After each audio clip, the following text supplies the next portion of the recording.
On April 17, 2019, at approximately 2:30 a.m., 29-year-old Dion Williams was driving home after finishing a night shift at the Ashwood Logistics Warehouse in Gary, Indiana. Williams worked as a forklift operator and had been employed at the warehouse for just over 4 years. At 2:31 a.m., the patrol vehicle of Sergeant Daniel Casper, age 41, and Officer Matthew Blake, age 34, activated its overhead lights behind Williams's car. Records later confirmed the officers were not responding to any active call at that time. Williams slowed and pulled over to the side of the road. There was no immediate traffic around. According to the later preserved video evidence, Williams placed his car in park, switched on the interior dome light, and retrieved his phone from the center console. He began recording as the officers exited their vehicle. Casper approached the driver's side. Within seconds of Williams holding the phone upright, Casper pulled a collapsible baton from his duty belt and struck Williams in the lower face through the open window. The impact fractured Williams' mandible on the left side. The sound of the break is audible on the recording. Williams dropped the phone. The device landed on the pavement beside the car but continued recording in partial view. Blake is seen stepping onto the phone, attempting to disable it. Casper then pulled Williams from the vehicle. Both officers forced him onto the hood of the car and placed him in restraints. The officers accused Williams of attempting to strike Casper with his elbow. They placed him under arrest for assaulting a law enforcement officer and resisting arrest. The phone's recording was automatically uploaded to Williams' cloud account before the device was damaged. That upload, verified by digital timestamp, occurred at 2:33 a.m. Following the arrest, Williams was transported to the Lake County Jail for booking. During intake, the jail nurse noted visible facial swelling and suspected a fracture. Due to the severity of the injury, he was transported under guard to St. Mary Medical Center in Hobart. There, imaging confirmed a compound mandibular fracture requiring surgical repair. On April 18, 2019, surgeons inserted titanium plates to stabilize Williams's jaw. Medical notes state that the injury pattern was consistent with a concentrated blunt force strike from a linear object. Williams was placed on a liquid diet and prescribed a 6-week recovery period. He was unable to speak clearly due to wiring that held his jaw in place. During hospitalization, Williams's wife Keisha, age 27, a part-time cashier at a supermarket, remained by his side.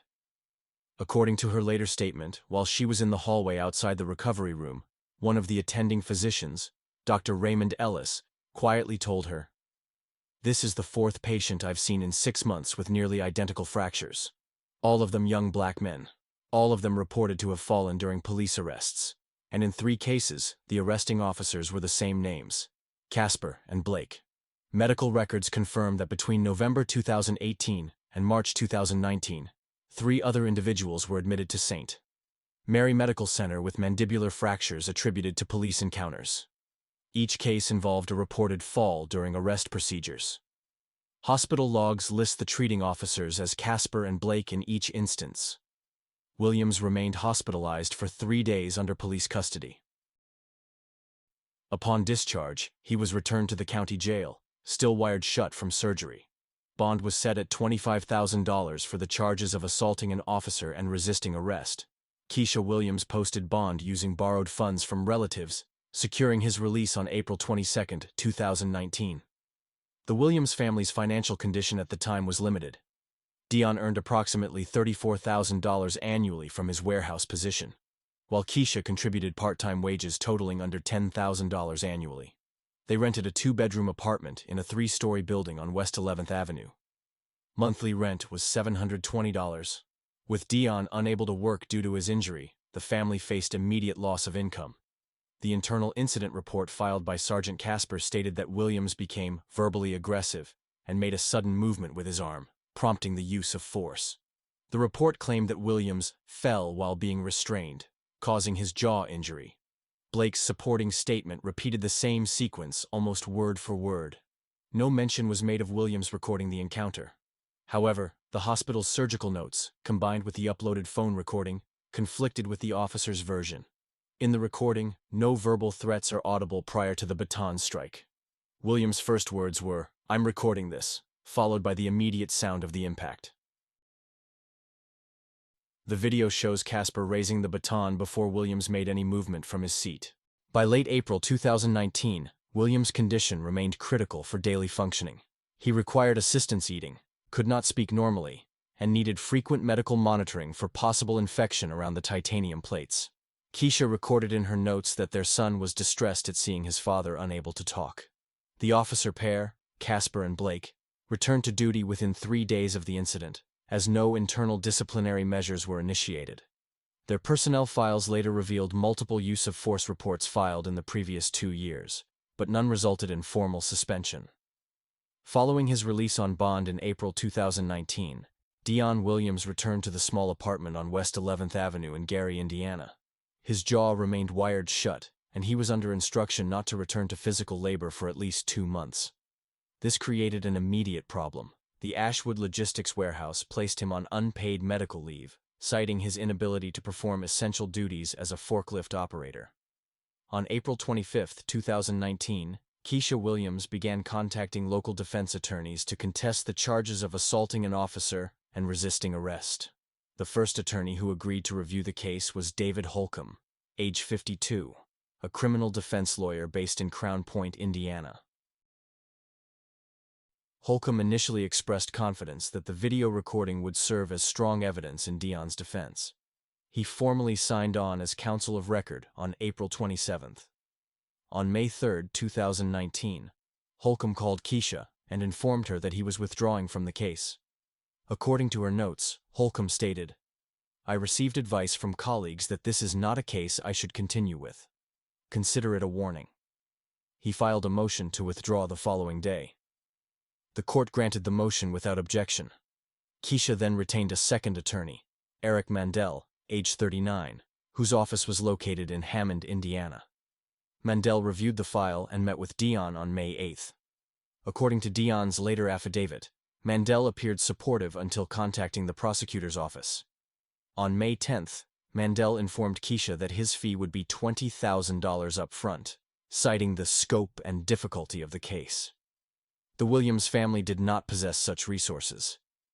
Keisha asked about payment arrangements, but Mandel declined, stating the risk of conflict with the Lake County Prosecutor's Office required immediate compensation. On May 15, 2019, Keisha contacted the Chicago field office of the Federal Bureau of Investigation.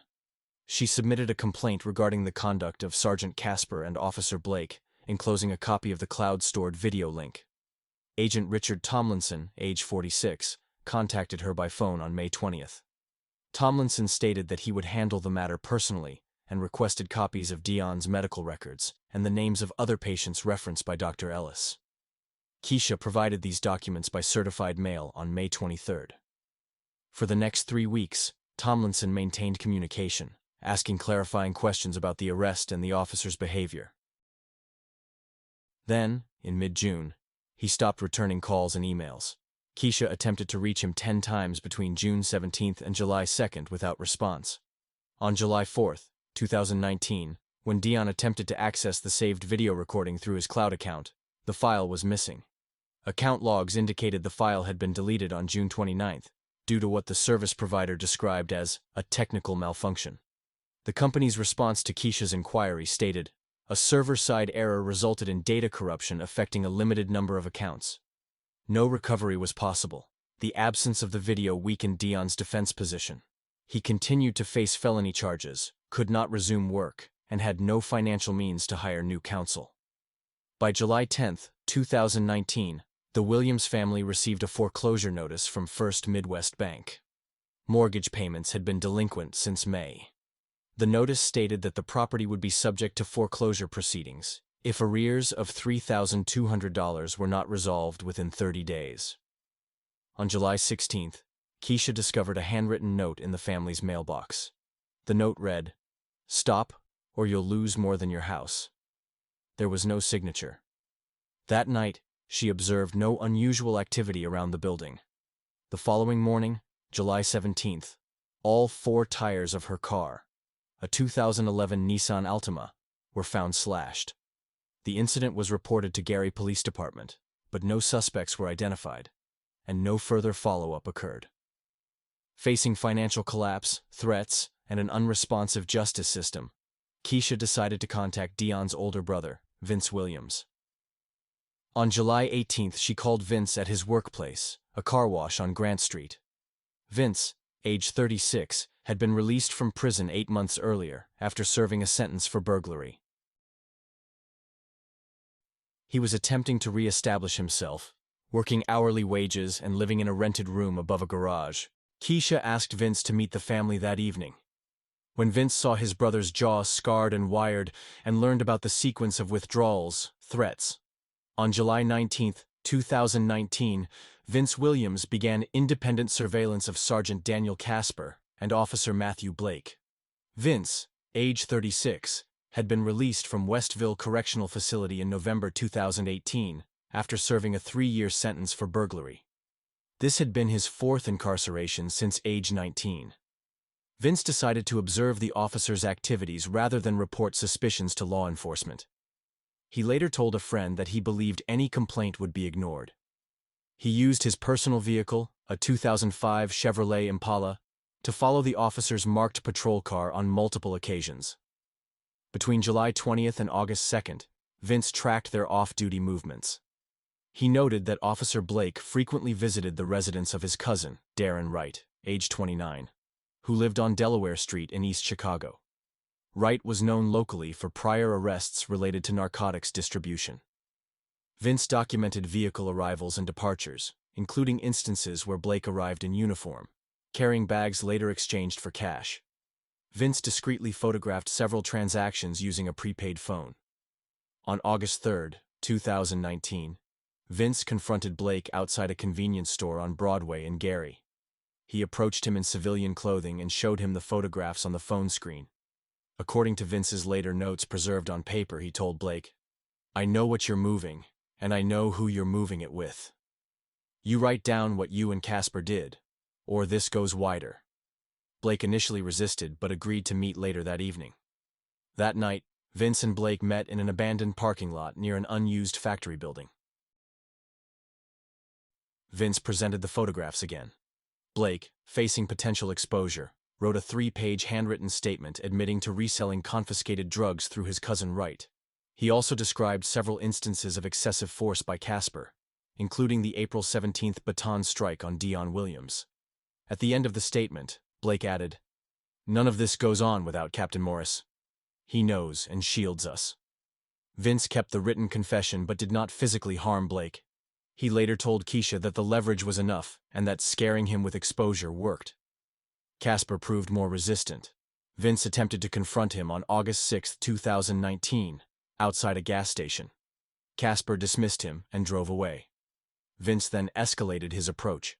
On August 9th, Vince forced Casper into an encounter at an abandoned warehouse on Buchanan Street. Vince restrained him, and using pliers, fractured 2 of Casper's fingers. Casper, under duress, wrote and signed a detailed confession. In it, he acknowledged striking Dion Williams intentionally to prevent him from filming, and admitted falsifying the incident report. Casper also confirmed that Captain Ronald Morris, age 54, had knowledge of their activities and protected them from internal review. Vince retained both confessions and made photocopies at a public library to prevent loss of the originals. He stored one set in his rented room and kept another in a locked glove compartment of his vehicle. On August 12, 2019, Vince contacted a journalist from Illinois rather than Indiana, aiming to avoid local influence. He reached out to Jonathan Pierce, age 42, an investigative reporter with a regional newspaper in Joliet. Vince delivered copies of the confessions and supporting photographs at a meeting in a parking lot near Interstate 80.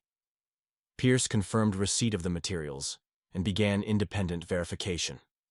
During this period, Vince maintained communication with Keisha.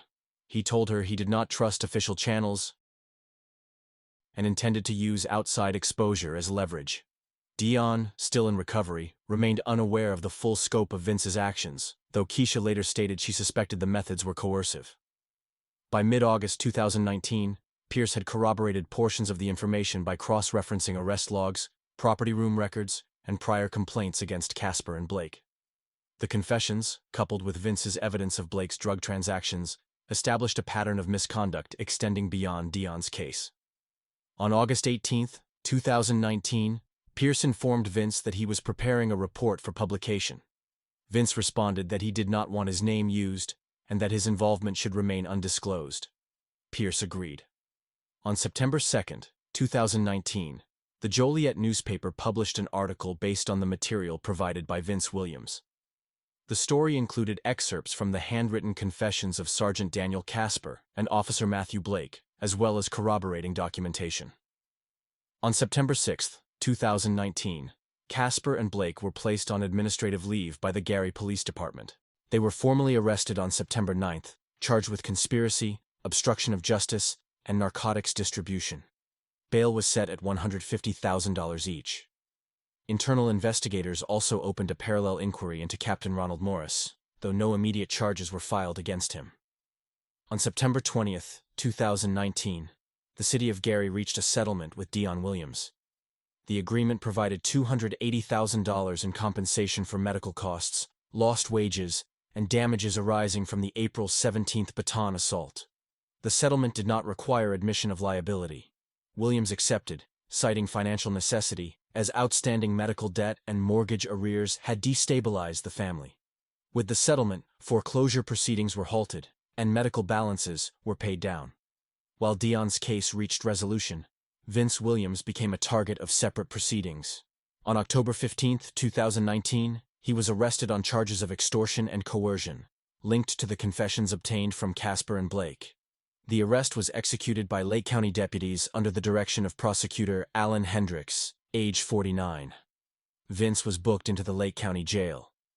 On the night of October 18, 2019, Vince was assaulted in his holding cell by two inmates.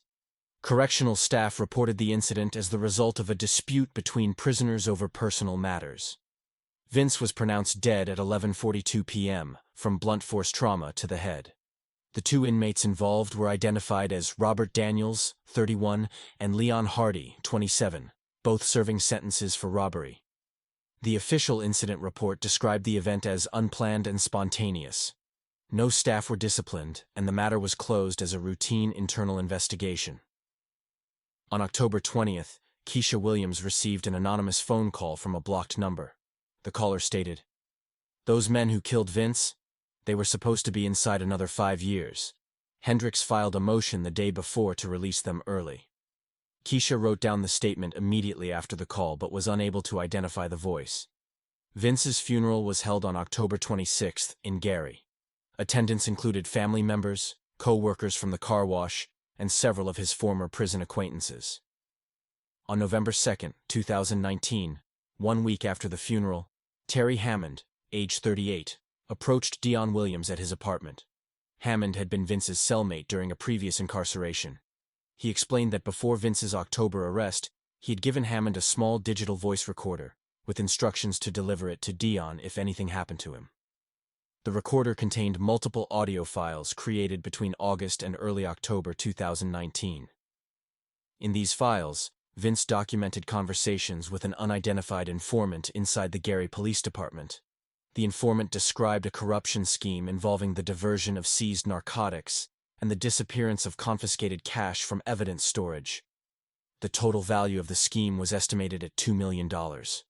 In one recording dated September 28, Vince stated, "They know I'm close. If I go down, it won't be by accident. This needs to move higher." Another file included specific names of officers allegedly involved beyond Casper and Blake. The final recording, dated October 12, 6 days before Vince's death, contained his voice saying, "If something happens to me, give this to the New York Times. They have a police corruption investigation unit. Don't keep it local." Dion accepted the recorder from Hammond and secured it in his apartment. According to Keisha, he remained uncertain about whether to follow the instruction immediately or seek legal counsel first. The material represented the last evidence Vince had compiled, even while aware of the risk to his life.